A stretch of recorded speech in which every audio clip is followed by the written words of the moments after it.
Hello, class 11. I hope you all are good. And today we are going to start chapter number 1 of microeconomics. As you know, we have two books. First is microeconomics, and second is statistics. You will get all the videos of your syllabus in my YouTube channel, and you can refer my YouTube channel for your studies, right? So, let's begin. I'm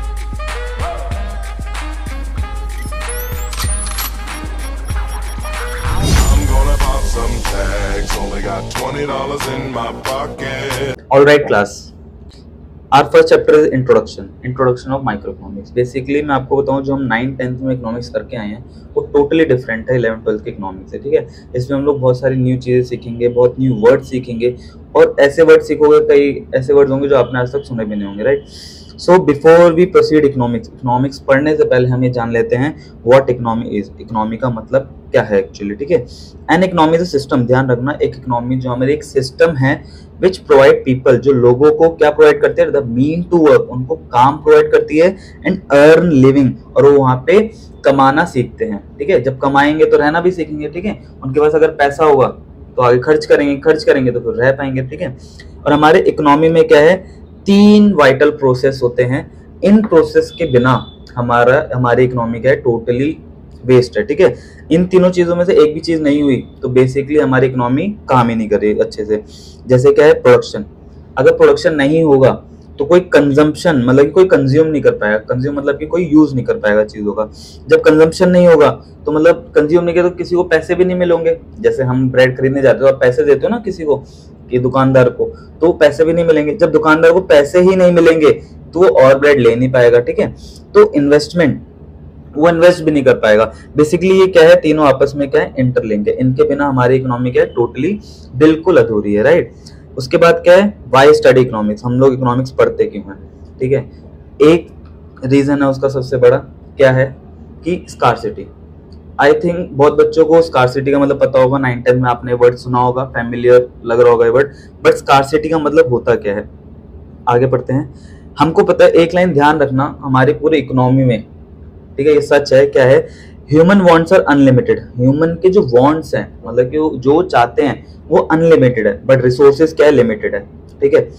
resources बहुत कम है हमारे पास, और उसके जो लोग जो चाहते हैं वो क्या है, अनलिमिटेड है। कभी इंसान की इच्छा खत्म ही नहीं हो सकती, राइट।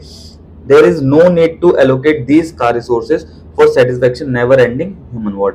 अब यहाँ पे हर एक वर्ड का मतलब समझना, there is need to allocate, but इनमें एलोकेट मतलब होता है कि लोगों को सामान बांटना, ठीक है। There is need to allocate these scarce resources, जिन रिसोर्सेज की कमी है वो लोगों तक हमको क्या है, पहुंचाने हैं, for the satisfaction of never ending human want, मतलब कि यहाँ पे जो लोगों को सेटिस्फाई करना है हमको विद स्कार्स रिसोर्सेज, इसलिए हम लोग यहाँ पे क्या है, ये इकोनॉमिक्स पढ़ते हैं, राइट।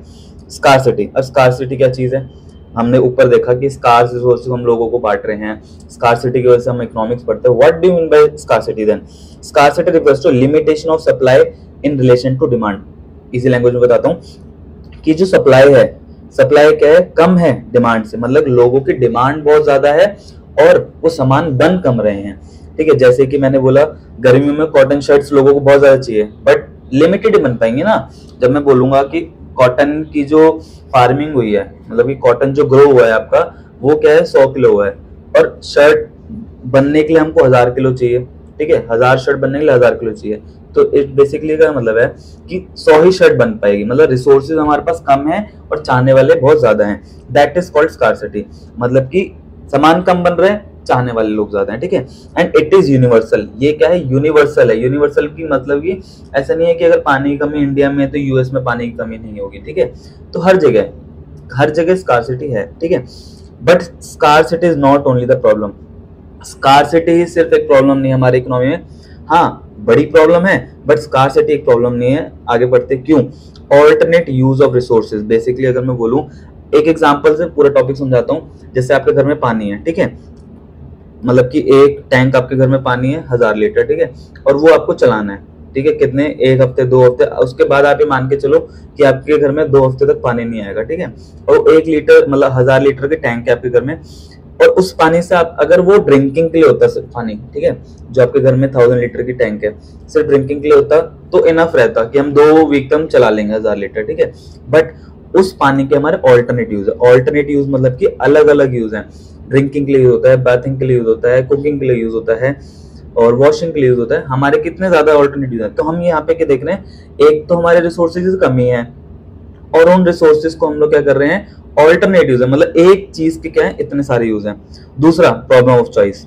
अब जैसे मैंने आपको बोला आपके घर में 1000 लीटर की आपकी एक टैंक है, अब ऑल्टरनेट यूज है, आप ये अब सोचोगे कि अब 2 हफ्ते तक पानी नहीं आएगा घर में, ठीक है, तो उस पानी को पीने के लिए यूज करें, उस पानी को नहाने के लिए यूज करें, बर्तन धोने के लिए, खाना बनाने के लिए, मतलब किस में यूज करें, यहाँ पे आएगी प्रॉब्लम ऑफ चॉइस कि हम लोग किस तरीके से उस पानी को यूज करें, क्योंकि लिमिटेड है, resources are limited, human wants are unlimited. तो यहाँ पे क्या है, स्कार्सिटी एक प्रॉब्लम नहीं है हमारी, दूसरी प्रॉब्लम क्या, ऑल्टरनेट यूज ऑफ रिसोर्सेज। एक चीज के क्या है बहुत सारे यूज हैं, चलो हम ये भी मान ले कि एक चीज के बहुत सारे यूज है, बट बाद में क्या है प्रॉब्लम ऑफ चॉइस आती है कि पीने के लिए यूज करें, खाने के लिए यूज करें, नहाने के लिए यूज करें, ठीक है। अब इकोनॉमी में प्रॉब्लम क्या है, ठीक है, economic problem is a problem of choice. Economic problem जो है हमारी प्रॉब्लम क्या है, वहां पे चॉइस की प्रॉब्लम है कि हम लोग क्या चूज करें, ठीक है। Involving satisfaction unlimited human want, अब जो वो चूज करेगा, ह्यूमन जो है वो चूज करेगा और उसको उसमें सेटिस्फेक्शन भी चाहिए, आउट ऑफ लिमिटेड रिसोर्सेज। अब मैंने आपको 3 चीज बताई, क्या, एक तो स्कार्सिटी, ऑल्टरनेट यूजेस और क्या है प्रॉब्लम ऑफ चॉइस। इन तीनों को मिला के हमारी क्या बनती है, इकोनॉमिक प्रॉब्लम। यही देखो, economic problem is a problem of choice, right, involving the satisfaction of human want, मतलब कि यहाँ पे लिमिटेड रिसोर्सेज मतलब कि स्कार रिसोर्सेज है और उसके क्या है ऑल्टरनेट यूज है। तो यही 3 मिलके क्या है हमारी इकोनॉमिक प्रॉब्लम बनाती है, right. Reason for economic problem, economic problem generate क्यों होते हैं, मतलब आती क्यों है, राइट। तो पहला क्या है, स्कार्सिटी ऑफ रिसोर्सेज, रिसोर्सेज की क्या है स्कार्सिटी है, बहुत ज्यादा कमी है। अनलिमिटेड ह्यूमन वांट, कि जैसे अनलिमिटेड ह्यूमन वांट्स बार बार में ही क्यों आ रहा है टॉपिक, जैसे मैंने आपको बोला कि एक गरीब है, ठीक है, वो चाहता है कि काश मेरे पे घर मिल गया, ठीक है, चलो उसको घर मिल गया, अब उसको कहता है कि मेरे को अब घर के बाद मेरे को एक साइकिल चाहिए, कि साइकिल भी मिल गई, साइकिल के बाद कहेगा कि मेरे को मोटरसाइकिल चाहिए, मोटरसाइकिल के बाद कहेगा मेरे को एक कार चाहिए, कार के बाद कहेगा मेरे को मोटर कार चाहिए, मतलब स्पोर्ट्स कार चाहिए। तो मतलब उसकी वांट्स क्या हैं, वो कभी खत्म ही नहीं हो रही हैं, ठीक है। अनलिमिटेड ह्यूमन वांट्स है, जब अनलिमिटेड ह्यूमन वांट्स है तो और एक ऑल्टरनेट यूजेस, एक चीज को यूज करने के कितने सारे हैं। अगर पेट्रोल सिर्फ व्हीकल्स में डलता तो भी क्या होता है, हम लोग बहुत टाइम के लिए हमारा पेट्रोल सेव हो सकता था, ठीक है, बट एक पेट्रोल के भी ऑल्टरनेट यूज है, बहुत सारे यूज हैं, राइट। अब आगे इकोनॉमिक्स का मतलब क्या है, ध्यान समझना, एक एक वर्ड ये आपके लिए नया है सब, ठीक है। Economics is a social science, economics का एक सोशल साइंस है which studies the way of society chooses its limited resources. अब इसमें क्या बताते हैं, इकोनॉमिक्स सोशल साइंस है जहाँ पे हम ये पढ़ते हैं क्या, कि सोसाइटी कैसे लिमिटेड रिसोर्सेज में से चीजों को चूज कर रही है, विच हैज ऑल्टरनेटिव्स, जिसके क्या है ऑल्टरनेट यूज है, to produce good and services to distribute them among the different group of people, कि जो हम लोगों को सामान बांट रहे हैं उनकी सेटिस्फेक्शन को भी क्या है वो पूरा कर रहा है, ठीक है, और वो सारे लोगों को मिले। ऐसा नहीं है कि अगर पानी की कमी है तो किसी को पानी की कमी, मतलब कि एक सेक्शन के लिए पानी की कमी है और दूसरों को पूरा भरपूर पानी मिल रहा है, ऐसा नहीं है। जब हम लोग रिसोर्सेज को बांटेंगे तो टोटली सबको बांटेंगे, क्लियर। अब इकोनॉमिक्स जो है हमारा सोशल साइंस है, yes it is a social science, ठीक है, yes it is a systematic and organised study of economic behaviour of human being. अब देखो सोशल साइंस क्यों बोला गया है, यहाँ पे हमारे इकोनॉमिक्स में कुछ लॉज होते हैं, ठीक है, वो जो कि फुलफिल होते हैं, बट उसकी कुछ अजम्पशंस रहती हैं। हम लोग अजम्पशंस क्यों लेके चलते हैं, क्योंकि हम इकोनॉमिक्स क्या है, ह्यूमन बिहेवियर पे काम करते हैं। जैसे आपका फिजिक्स है, केमिस्ट्री है, अगर H2O है वो यहाँ पे भी H2O रहेगा, ठीक है, यूएस में जाओगे यूएस में भी H2O रहेगा, जापान जाओगे वहां पे भी H2O रहेगा। बट इकोनॉमिक्स की कुछ कंडीशंस होती है, अगर इकोनॉमिक्स में यहाँ पे लॉ है, ठीक है, कि यहाँ के लोग ऐसे ऐसे हैं और इनके लिए ये पॉलिसी बननी चाहिए, तो सेम पॉलिसी हमारी क्या है यूएस में काम नहीं करेगी, ठीक है। ये सोशल साइंस है, लॉ तो है यहाँ पे काम कर सकता है, ऐसे ही रीजन में कहीं और होगा तो वहां पे भी काम करेगा, बट ये क्या है सोशलाइज इकोनॉमी है। सोशल साइंस का मतलब है यहाँ पे ह्यूमन बिहेवियर के साथ साथ क्या है वो लॉस चेंज होते रहते हैं, असम्पशंस चेंज होती रहती है, right. But it is not exact science, मैंने आपको बोला सोशल साइंस है, मतलब कि एग्जैक्ट साइंस नहीं है, साइंस तो है बट एग्जैक्ट साइंस नहीं है। Like physics chemistry this is study of human behaviour, ठीक है। ये एग्जैक्ट साइंस इसलिए नहीं है क्योंकि हमारे जो इकोनॉमिक्स है वो ह्यूमन बिहेवियर से क्या है डील करती है, क्लियर। अब जो हमने अभी तक पढ़ा उसका कंक्लूजन देखते हैं क्या है। Economics all about making choices. Economics क्या है, चॉइस चूज करता है in the presence of scarcity, scarcity resource में से चूज करता है। It study relationship between means मतलब रिसोर्सेज एंड वांट्स। ये एक रिलेशनशिप है किसका, जो हमारे पास रिसोर्सेज हैं और लोगों को क्या चाहिए। Economics aims to ensure that resources are used in best possible way. इसका मतलब है कि जो इकोनॉमिक्स है हम लोग ऐसे यूज करें कि लोगों तक वो सारी चीजें पहुंचे, ठीक है, बेस्ट पॉसिबल वे में उसको क्या हम लोगों तक पहुंचाएं। क्लियर। अब ध्यान सुनना, अब जो मैं बताने वाला हूं कि ये चैप्टर जो है नया है और पहला चैप्टर है, इसमें से चीजें आने के चांसेस बहुत ज्यादा रहते हैं। क्या क्या चांसेस होंगे ज्यादा आने के, मैं अभी बता दे रहा हूँ। इकोनॉमिक्स एज साइंस, ठीक है, हर पेपर में ध्यान रखना, जो भी आपके पेपर होंगे चाहे पीए हो, टर्म 1 हो, टर्म 2 हो, उसमें ये चांसेस बहुत ज्यादा होते हैं कि डिफरेंशिएट आए, ठीक है। डिफरेंशिएट का मतलब क्या होता है कि किसी भी दो चीज में डिफरेंशिएट करना है, तीन चीज में डिफरेंशिएट करना। अब यहाँ पे हम लोग पहले क्या पढ़ेंगे, इकोनॉमिक्स एज अ साइंस। अब इकोनॉमिक्स को अगर हम साइंस के वे में देखें तो वो क्या है, ठीक है। पहला आता है positive science and normative science. आगे बढ़ने से पहले मैं आपको थोड़ा सा इंट्रोडक्शन दे देता हूँ positive science and normative science के बीच में। पॉजिटिव साइंस क्या होता है, ये बताता है कि जो हमारी इकोनॉमिक प्रॉब्लम है वो कैसे सॉल्व होगी, ठीक है, फैक्ट्स पे बात करता है ये, ठीक है।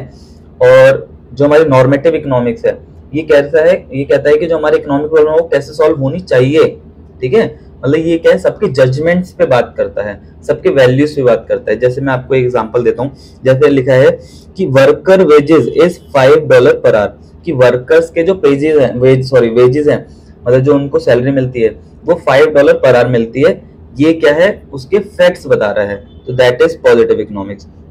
सेकंड कह रहा है if worker wages should be more than $10 per hour, मतलब कि इतने होनी चाहिए, ठीक है, इतने उनको मिलने चाहिए, तो that is called normative economics. दोनों के बीच में डिफरेंस समझ में आ गया, ठीक है। अब यहाँ पे दोनों का मतलब समझते क्या है।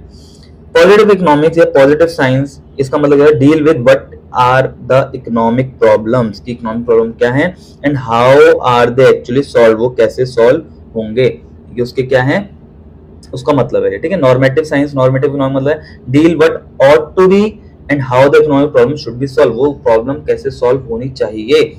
तो यहाँ पे क्या बताता है, नॉर्मेटिव इकोनॉमिक्स, राइट। इसमें क्या आता है, व्हाट इज, क्वेश्चन कैसे होते हैं, क्वेश्चन मतलब कि क्या पूछा जाता है नॉर्मेटिव इकोनॉमिक्स और पॉजिटिव में, what is, what was and what will be. और यहाँ पे क्या, what ought to be, what should happen and what should have happened, right. अब दोनों के बीच में एक बार डिफरेंस देख लेते हैं। पॉजिटिव इकोनॉमिक्स क्या है, stem of economics based on data and facts. ध्यान समझना, मैंने आपको पहले क्या बोला था कि जो पॉजिटिव इकोनॉमिक्स है डाटा और फैक्ट्स पे क्या है बात करता है, और ये क्या है वैल्यूज और ओपिनियंस और जजमेंट्स पे क्या है बात करता है। स्टैंड्स डिस्क्रिप्टिव इन नेचर, ये क्या है डिस्क्रिप्टिव होता है, और ये क्या है प्रिस्क्रिप्टिव होता है। जैसे डॉक्टर क्या प्रिस्क्रिप्शन देता है ना, उनकी अपनी वैल्यूज है। देखो किसी भी दो डॉक्टर के पास जाओगे वो अपनी दवाई देगा, वो अपनी प्रिस्क्रिप्शन लिख के देगा, ठीक है। तो ये प्रिस्क्रिप्टिव इन नेचर होता है, ठीक है। सबके अपने अपने यहाँ पे ओपिनियन होते हैं, अपने अपने रूल मतलब की वैल्यूज होती हैं। एनालाइज एंड कॉज इफेक्ट, इसमें क्या होता है, एनालाइज एंड कॉज इफेक्ट है। एनालाइज करते हैं, अच्छा ये है तो ऐसे होगा, हमको पता है फैक्ट्स पे, ठीक है। ये सब्जेक्टिव आइडियाज है, ठीक है। अब सब्जेक्टिव आइडिया मतलब कि सबके, अगर मैं हर 10 बच्चों से पूछूंगा कि कैसे सॉल्व होना चाहिए तो सबका अपना अपना अलग अलग आंसर होगा, right. It studies what actually is, मतलब कि ये बताता है कि क्या एक्चुअल में है। It studies what ought to be, क्या होना चाहिए। स्टेटमेंट कैन बी टेस्टेड, इसमें क्या है statement tested disapproved using scientific method, मतलब कि ये टेस्ट हो सकते हैं। पॉजिटिव इकोनॉमिक्स क्या है, आप टेस्ट कर सकते हो, वेरीफाई कर सकते हो, बट ये जो स्टेटमेंट है नॉर्मेटिव इकोनॉमिक्स का वो वेरीफाई नहीं हो सकते, ठीक है। They can be verified, they can not be verified. ये refers to science which is based on data and fact, जो हमारा फर्स्ट लाइन था, इसमें क्या वैल्यू और जजमेंट पे क्या है वो करता है, बेस होता है, ठीक है। ये रियलिस्टिक सिचुएशन के बारे में बताता है, और ये आइडियलिस्टिक, ये आइडियाज होते हैं, वो रियल सिचुएशन होती हैं। इसमें बताता है कैसे सॉल्व होती हैं, और ये बताता है कि वो कैसे सॉल्व होनी चाहिए। क्लियर है, ये हमारा छोटा सा टॉपिक था, और ये जो है आपके पेपर में आता है, बहुत बार पूछा गया है और पूछा भी जाता है, ठीक है। इसके बाद हम इकोनॉमिक्स जो है हमारी दो मेन ब्रांचेस हैं, ठीक है। मैंने बोला इकोनॉमिक्स की दो मेन ब्रांचेस हैं, मेन ब्रांचेस दो है मतलब और भी ब्रांचेस हैं, तो यहाँ पे हम लोग सिर्फ दो पढ़ेंगे, माइक्रो इकोनॉमिक्स और मैक्रो इकोनॉमिक्स। माइक्रो इकोनॉमिक्स जो है ये आपकी 11th क्लास का पार्ट है, और मैक्रो इकोनॉमिक्स क्या है वो आपका 12th क्लास का पार्ट है। अब माइक्रो और मैक्रो में क्या फर्क है, पेपर में ये भी जरूर आता है। ये जो दो डिफरेंशिएट है, ठीक है, ये दोनों पेपर में आ सकते हैं, चांसेस ज्यादा होते हैं इसके आने के, ठीक है, क्योंकि दोनों ही नए हैं आपके लिए। चलो नाउ माइक्रो इकोनॉमिक्स। अब माइक्रो में आई आ रहा है, आई means individual, A for aggregate. अब इन दोनों का मतलब क्या है, जब भी हम लोग माइक्रो इकोनॉमिक्स पढ़ेंगे तो वहां पे हम लोग इंडिविजुअल बिहेवियर के बारे में बात करेंगे, ठीक है। इंडिविजुअल बिहेवियर का यहाँ पे मतलब कि एक इंसान के पर्सपेक्टिव से हमारे इकोनॉमिक्स में क्या हो सकता है, क्या चेंजेस होते हैं, उसको देखते हुए हम लोग क्या इकोनॉमिक्स पढ़ेंगे, ठीक है। और यहाँ पे जो मैक्रो इकोनॉमिक्स है, एग्रीगेट मतलब कि हम इकोनॉमी एज अ होल लेंगे, मतलब कि यहाँ पे पूरी इकोनॉमी को मेन बेस मान के यहाँ पे इकोनॉमिक्स पढ़ेंगे। समझ में आ गया। इसमें एक इंडिविजुअल को लेंगे माइक्रो इकोनॉमिक्स में, और मैक्रो में क्या है, पूरे इकोनॉमी को, मतलब कि पूरे कंट्री को लेके चलेंगे। नाउ अब डिफरेंशिएट पढ़ लेते हैं। डिफरेंशिएट क्या है दोनों के बीच में, देखो first is it is the study of particular industry and the segment of the economy. अब यहाँ पे क्या बोल रहा है, एक पर्टिकुलर इंडस्ट्री, जैसे कि मैंने सिर्फ बात करी कॉटन इंडस्ट्री की, इंडिविजुअल है ना, एक सिर्फ कॉटन इंडस्ट्री की तो बात कर रहा हूँ। इंडस्ट्री की बहुत सारी होती है, बट मैं यहाँ पे सिर्फ कॉटन इंडस्ट्री की बात कर रहा हूँ। तो particular industry, segment of the economy, या किसी एक सेगमेंट के बारे में बात कर रहा हूँ। और मैक्रो इकोनॉमिक्स में क्या होता है, इकोनॉमी एज अ होल, ये किस में बात करता है, पूरी कंट्री की, सारे इंडस्ट्री, सारे लोग, सारी चीज एक ही बार में आ जाता है इसमें, उसमें बात करते हैं। The purpose of micro economics analyse the market and determine the price level of the commodity. जो चीजों की प्राइसेस सेट होती हैं, जैसे आलू का क्या प्राइस होगा, प्याज का क्या प्राइस होगा, वो किस में हम देखते हैं, माइक्रो इकोनॉमिक्स में, ठीक है। यहाँ पे क्या बोल रहा है, micro analyse the market, market को एनालाइज करता है, determine the price level of the commodity. जो कमोडिटीज हैं, कमोडिटीज क्या मतलब है, गुड्स, ठीक है। कमोडिटी ये शायद आपने पहली बार सुना होगा या बहुत सारे लोग अवेयर होंगे, ठीक है। कमोडिटीज का मतलब है गुड्स, ठीक है। और second, the purpose of macro economics is to maximise the national income and economic growth. और जो मैक्रो इकोनॉमिक्स का जो काम है, बेसिकली मैक्रो इकोनॉमिक्स का क्या काम है, ये किससे डील करता है, नेशनल इनकम और इकोनॉमिक ग्रोथ से, राइट। नेशनल इनकम क्या होता है कि हमारे पूरे इंडिया में कितनी इनकम जनरेट हो रही है, जीडीपी क्या है, I think you all are aware of about GDP, ठीक है। तो जो जीडीपी है, तो पूरे हमारे इंडिया की जीडीपी कितनी है वो कौन बताता है, मैक्रो इकोनॉमिक्स में पता चलता है, right. It deals with supply, demand, production, price level and consumption. ये क्या है, किस पे डील करता है, सप्लाई पे, डिमांड पे, प्रोडक्शन पे। ये सब चीजें आप क्या है अपने इकोनॉमिक्स की बुक में पढ़ेंगे, ठीक है। और इसका मेन डिटरमिनेंट क्या होता है, सॉरी ये किसमें, और जो हमारा मैक्रो इकोनॉमिक्स वो किससे डील करता है, इनकम, एम्प्लॉयमेंट एंड मनी, ठीक है। ये सब मैक्रो इकोनॉमिक्स के चैप्टर में पढ़ेंगे। बेसिकली जो इंडिविजुअल है, एक जने की सप्लाई क्या होगी, इंडिविजुअल की डिमांड क्या होगी, ये सब किसमें पढ़ेंगे, मैक्रो में। और मैक्रो में क्या पढ़ेंगे, national income, distribution of income और एम्प्लॉयमेंट एंड मनी, ये सब उसके यहाँ मैक्रो में पढ़ेंगे। एक चीज और डिफरेंस है दोनों में कि माइक्रो इकोनॉमिक्स प्राइस पे बात करता है और मैक्रो इकोनॉमिक्स पे बात करता है इनकम में, ठीक है। ये अप्रोच मत करो प्रोवाइड टू सॉल्यूशन, ये भी मत करो, ये हम वैसे आगे पढ़ेंगे। देखो एक ये देख लो मेन टूल। आप मैं बताऊं, जब डिफरेंशिएट आएगा 5 पॉइंट्स लिख के आना, मैक्स टू मैक्स, उससे ज्यादा नहीं, ठीक है। एक कर लेते हैं, ऊपर हमने 4 पढ़ लिए, ठीक है। एक कर लेते हैं। Demand and supply are the main tool, ठीक है। डिमांड और सप्लाई हमारे क्या है, मेन टूल होते हैं यहाँ पे। और यहाँ पे मेन टूल क्या होता है, एग्रीगेट डिमांड और एग्रीगेट सप्लाई, ठीक है। बट आप इसमें क्या है, डिमांड और सप्लाई, उसमें क्या है, एग्रीगेट डिमांड और एग्रीगेट सप्लाई, दैट्स इट। चलो now next, central problem of economy. एक क्वेश्चन 110% पक्का है यहाँ से, ठीक है। Central problem of economy, central problem of economy क्या है, ध्यान से समझना, ठीक है। सेंट्रल प्रॉब्लम ऑफ इकोनॉमी ये इतना इंपॉर्टेंट टॉपिक है, इसमें से एक क्वेश्चन आते ही आता है। What do you mean by central problem of economy. अब एक सिचुएशन बताता हूँ, ध्यान समझना, कि जब भी हम लोग रिसोर्सेज को एलोकेट करते हैं, जब भी हम लोग रिसोर्सेज को बांटते हैं, तो वहां पे हमको ना कुछ प्रॉब्लम्स आती हैं, ठीक है। मैंने क्या बोला, जब भी हम लोग रिसोर्सेज को एलोकेट करेंगे, चीजों को बांटेंगे, तो वहां पे हमारे उसमें बांटने में कुछ दिक्कतें आती है। क्या दिक्कतें आती हैं, ध्यान समझना, उसी को हम लोग क्या कहते हैं, सेंट्रल प्रॉब्लम ऑफ इकोनॉमी, ठीक है। Allocation of resources refers to the problem. जब भी हम लोग रिसोर्सेज को एलोकेट करेंगे, जब भी हम रिसोर्सेज को बांटेंगे, तो हमको क्या कुछ प्रॉब्लम फेस करनी पड़ती है। क्या, असाइनिंग ऑफ स्कार, एक तो रिसोर्सेज स्कार है, ठीक है। उसके बाद भी हमारे पास क्या है, कुछ दिक्कतें आती है। In such manner that maximum wants of the society and fulfil. जब भी हम रिसोर्स को एलोकेट करेंगे, ऑफ द स्कार रिसोर्सेज, तो और लोगों के हमको सेटिस्फेक्शन को भी फुलफिल करना है और उनके ह्यूमन वांट्स को भी फुलफिल करना है। तो कैसे करते हैं, वो कौन कौन सी प्रॉब्लम जो हम फेस करते हैं। पहली प्रॉब्लम है व्हाट टू प्रोड्यूस, ठीक है। व्हाट टू प्रोड्यूस का मतलब है कि क्या हम लोग सामान बनाएं, ठीक है। हाउ टू प्रोड्यूस, कैसे बनाएं, और फॉर होम टू प्रोड्यूस, किसके लिए बनाएं। ये तीन मेन आपके सेंट्रल प्रॉब्लम है इकोनॉमी के, कि तीन दिक्कतें आती है जब भी हम लोग कोई प्रोडक्शन करते हैं। पहले what to produce, how to produce and for whom to produce. It is rises due to the allocation of resources. ये तीन प्रॉब्लम क्यों राइज होती हैं, because of allocation of resources. जब भी हम लोग चीजों को एलोकेट करेंगे तो दिक्कतें आएंगी, ठीक है। जल्दी समझ लेते हैं व्हाट टू प्रोड्यूस की क्या होता है। व्हाट टू प्रोड्यूस नाम से पता चल रहा है कि क्या बना है, इसको एक्सप्लेन कर लेते हैं। This problem involves selection of good and services, कि सेलेक्ट करते हैं कौन से गुड एंड सर्विसेज हम लोग प्रोड्यूस करें, ठीक है।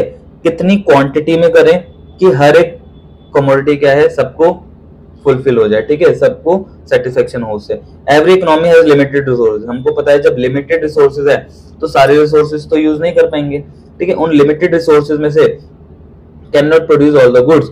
अब घर में देखो एक किलो दाल है आपके पास, ठीक है, आपको पता है खाने वाले 4 है, तो आप पूरे 1 किलो दाल तो नहीं बनाओगे सबके लिए, ठीक है, अभी थोड़ी बना लोगे, क्योंकि 1 किलो दाल बनती है तो समझो कि बहुत सारे लोगों के लिए बनेगी, और जो आपके जो घर में 4 जने हैं खाने वाले, उसमें से फिर दाल बच भी जाएगी, राइट। तो हम लोग जो हमारे पास लिमिटेड रिसोर्सेज है तो 1 किलो दाल लिमिटेड रिसोर्सेज है, can not produce all goods, हम लोग सारे गुड्स प्रोड्यूस नहीं कर सकते, नहीं तो वेस्टेज होगी, खराब होंगे, ठीक है।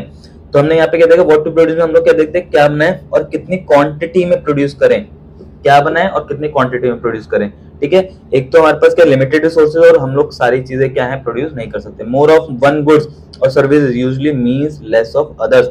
अगर हम लोग एक किसी के लिए ज्यादा बना लेंगे तो दूसरे के लिए वो सामान क्या है कम पड़ जाएंगे, राइट। चलो for example, production of more sugar is possible only by reducing the production of other goods. Obvious सी बात है, अगर हम लोग सारे रिसोर्सेज सारी चीजें हम लोग शुगर बनाने में लगा देंगे, सपोज मैंने बोला पेट्रोल है, ठीक है, पेट्रोल से क्या हम लोग मशीनरी चला रहे हैं, ठीक है, वो पेट्रोल हमने सिर्फ शुगर बनाने में यूज कर लिया, तो क्या हम लोग दूसरी चीज बना पाएंगे, नहीं। तो वही में हम लोग कहते हैं कि अगर शुगर की मोर प्रोडक्शन तब पॉसिबल है जब दूसरे की प्रोडक्शन कम करेंगे, right. Production of more war goods is possible only reducing the production of civil goods. Basic सी बात है, देखो जो हमारे पास कपड़े हैं, जो हमारे पास सामान है वो तो लिमिटेड है ना, या तो हम लोग वॉर गुड्स के लिए बना सकते हैं या तो सिविल गुड्स के लिए। सिविल गुड्स होते हैं जो लोगों जनरल लोगों के लिए सामान बनते हैं, या तो वॉर गुड्स के लिए बना सकते हैं या तो सिविल गुड्स के लिए। अगर हम लोग ज्यादा वॉर गुड के लिए बनाएंगे तो सिविल गुड्स का प्रोडक्शन कम करना पड़ेगा, या सिविल गुड्स का ज्यादा बनाएंगे तो वॉर गुड का प्रोडक्शन कम करना पड़ेगा। तो बेसिकली हम दोनों फुल रिसोर्स को यूज नहीं कर सकते। आगे देखते हैं, this is a problem of allocation resources among the different good and services. तो ये जो प्रॉब्लम है हम लोग क्यों फेस करते हैं, because of allocation of resources. जो हम लोग रिसोर्सेज को एलोकेट कर रहे हैं वहां पे हम लोग क्या है ये फेस करते हैं। इसके दो एस्पेक्ट हैं, what possible commodities to produce, क्या हम लोग कौन कौन सी पॉसिबल कमोडिटीज हम लोग प्रोड्यूस कर सकते हैं, हाउ मच टू प्रोड्यूस, कि हम लोग क्या क्या प्रोड्यूस मतलब कितना प्रोड्यूस करें, ठीक है। अब पॉसिबल कमोडिटीज का यहाँ पे क्या मतलब है, जैसे मैंने आपको अभी एक एग्जांपल दिया, या तो सिविल गुड्स या तो वॉर गुड्स।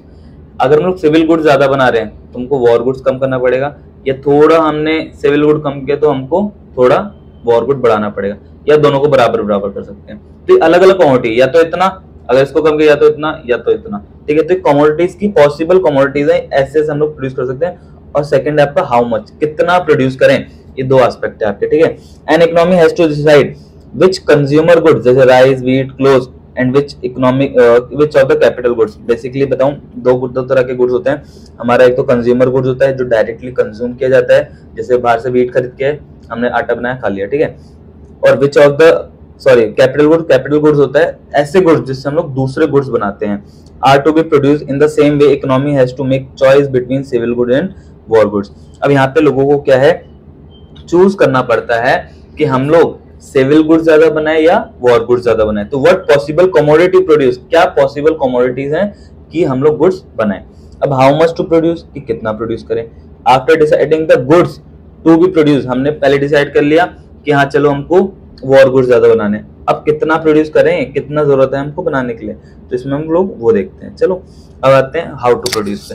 अब हमने देख लिया कि क्या बनाना है, ठीक है। अब घर में मम्मी है, मम्मी ने देख लिया कि घर में मेरे को दाल चावल बनाने हैं, ठीक है। अब कितना बनाना है ये भी देख लिया कि घर में 4 मेंबर है, उसके हिसाब से हमने क्या है देख लिया कि 4 जनों के लिए खाना बनाना है, राइट। अब आता है हाउ टू प्रोड्यूस, कैसे बनाए। देखो घर में बहुत तरीके होते हैं, ठीक है, बनाने के लिए। इंडक्शन होता है, गैस स्टोव होता है, ठीक है, और सोलर कुकर होता है, ठीक है, बहुत सारी चीजें होती हैं अलग अलग तरीके से। अब मम्मी सोचेंगे हाउ टू प्रोड्यूस, कैसे बनाए, ठीक है। तो हमारी इकोनॉमी में भी ये सब चीजें होती हैं कि हाउ टू प्रोड्यूस। जब हमने देख लिया कि ये बनाना है, अब बनाए कैसे, हमारे इकोनॉमी में 2 तरह के हमारे क्या होते हैं, टेक्निक्स होते हैं। हाउ टू प्रोड्यूस में हम देखेंगे कितने तरह के टेक्निक्स होते हैं और उनमें से कौन सी टेक्निक हमको यूज करनी चाहिए। This problem refers to selection of technique.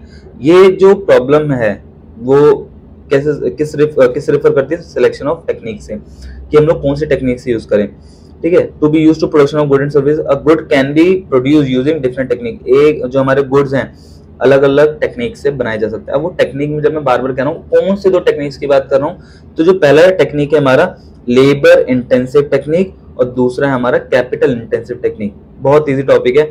Labour intensive technique, labour बोल रहा है तो जहां पे ज्यादा लेबर होगा वहां पे लेबर इंटेंसिव टेक्निक लगेगी, और कैपिटल इंटेंसिव टेक्निक जहां पे ज्यादा कैपिटल होगी उसको हम लोग कहेंगे कैपिटल इंटेंसिव टेक्निक।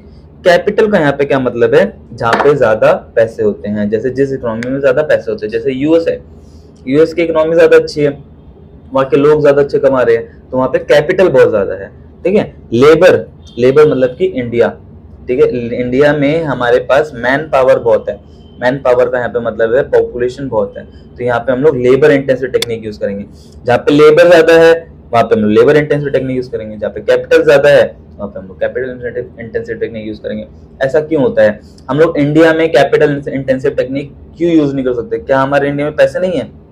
नहीं, ऐसा नहीं है। हम लोग कैपिटल इंसेंटिव टेक्निक यूज तो कर लें, बट जो लेबर है हमारे पास, जो पॉपुलेशन है, वो उनको हम लोग काम नहीं दे पाएंगे। तो उनको काम नहीं मिलेगा तो खर्च नहीं कर पाएंगे, खर्च नहीं कर पाएंगे तो चीजें नहीं बिक पाएंगी। तो ये क्या सब इंटरलिंक है आपस में, क्लियर। तो लेबर इंटेंसिव टेक्निक वहां पे यूज होती है जहां पे हम पास ज्यादा लेबर होती है, पॉपुलेटेड एरिया में, पॉपुलेशन जहां पे ज्यादा होती है, और कैपिटल इंसेंटिव टेक्निक जहां पे कैपिटल ज्यादा होती है। LIT is preferred due to the abundance of labor, जो मैंने ऊपर बताया। abundance मतलब होता है कि बहुत ज्यादा क्वांटिटी में, ठीक है, जहां पे बहुत ज्यादा लेबर होंगे वहां पर LIT यूज होगा। whereas country like USA, England prefer CIT। जो हमारे USA, इंग्लैंड है वो क्या हमारा CIT प्रेफर करेंगे due to the shortage of labour and abundance of capital, मतलब कि वहां पे हमारे पास कैपिटल बहुत ज्यादा होती है। फॉर होम टू प्रोड्यूस, चलो मम्मी ने देखा कि अब क्या कर रहे हैं, पहले हमने देखा दाल चावल बना रहे हैं, कितनी क्वांटिटी में बनाए, 4 जनों के लिए बनाए। उसके बाद देख लीजिए चलो ठीक है मैं गैस स्टोव पे बनाऊंगी क्योंकि वो ज्यादा मेरे लिए बेटर ऑप्शन है, ठीक है। अब देखते हैं फॉर होम टू प्रोड्यूस कि अब किस किस के लिए बनाए, घर में कितने जने हैं, ठीक है। चारों, अगर मैं 4 जने के लिए बना लूं, क्या चारों जने खाएंगे? ठीक है, अगर मैं 4 जने में बना लूं वेस्ट तो नहीं हो जाएगा, ठीक है। अब यहाँ पे देखते हैं फॉर होम टू प्रोड्यूस। ऐसी इकोनॉमी में हम लोग क्या करते हैं, चीजों को डिवाइड करते हैं, एक रिचर सेक्शन को और एक पुअर सेक्शन को। अगर हम लोग ज्यादा रिच सेक्शन के लिए बना रहे हैं तो पुअर के लिए कम बनेगा, अगर हम लोग पुअर के लिए ज्यादा बना रहे हैं तो रिच सेक्शन के लिए कम बनेगा, ठीक है। चलो, this problem relate to the distribution of produce good and services among the individual within the economy. Selection of the category, यहाँ पे हम लोग कैटेगरी सेलेक्ट करते हैं। ध्यान से सुनना, कुछ वर्ड मैं आपको हाईलाइट कर रहा हूँ बार बार, वो वर्ड्स आपके उस आंसर में होने चाहिए। जैसे कि कैटेगरी, सिलेक्शन ऑफ कैटेगरी की हम लोग किसी एक कैटेगरी को सिलेक्ट करते हैं कि ज्यादा से ज्यादा कौन से लोगों के लिए बनाए। Whether to produce the more poor, less rich, more rich और लेस पुअर, या ज्यादा रिच के लिए बनाए तो कम पुअर के लिए बनाएंगे, और कम पुअर के लिए बनाए तो ज्यादा रिच के लिए बनाएंगे, ठीक है। It is concern with the distribution of income, और यहाँ पे क्या है, ये किस लिए कंसर्न होता है, डिस्ट्रीब्यूशन ऑफ इनकम। अब डिस्ट्रीब्यूशन ऑफ इनकम का यहाँ पे क्या मतलब है। अब देखो यहाँ पे सबको सेम पैसे तो नहीं मिलते, कोई भी अगर 2 जने हैं दोनों सेम काम कर रहे हैं, ठीक है, उनको क्या है सेम इनकम नहीं मिलेगी। यहाँ पे क्या है सबको अनइक्वल इनकम मिलती है। तो यहीं पे क्या है, जो डिस्ट्रीब्यूशन ऑफ इनकम है वो सबकी सेम नहीं है। इनकम क्या है, सबकी सेम नहीं है। क्या जो अंबानी की इनकम है वो आपकी इनकम है? नहीं। तो डिस्ट्रीब्यूशन ऑफ इनकम अलग है। अगर यहाँ पे सबकी अंबानी जितनी इनकम होती तो ये प्रॉब्लम ऑफ जो फॉर होम टू प्रोड्यूस आती नहीं, सामान बन जाते और सब खरीद लेने लग जाते, ठीक है। तो यहाँ पे किस वजह से होता है, डिस्ट्रीब्यूशन ऑफ इनकम की वजह से हमारे क्या है दिक्कत आती है। It rises problem of choice. अब यहाँ पे क्या है, प्रॉब्लम ऑफ चॉइस की दिक्कत आती है कि किसके लिए बनाए, रिच के लिए बनाए, पुअर के लिए बनाए, पुअर के लिए बनाए तो रिच को कम करना पड़ेगा। क्लियर। अब यहाँ तक हमने पढ़ा है, इसको यहाँ पे हम पॉज करते हैं। जो हमारे नेक्स्ट टॉपिक है वो हम लोग नेक्स्ट वीडियो में कंटिन्यू करेंगे। Till goodbye, please do like, follow, share and press the bell icon and subscribe my channel. Thank you.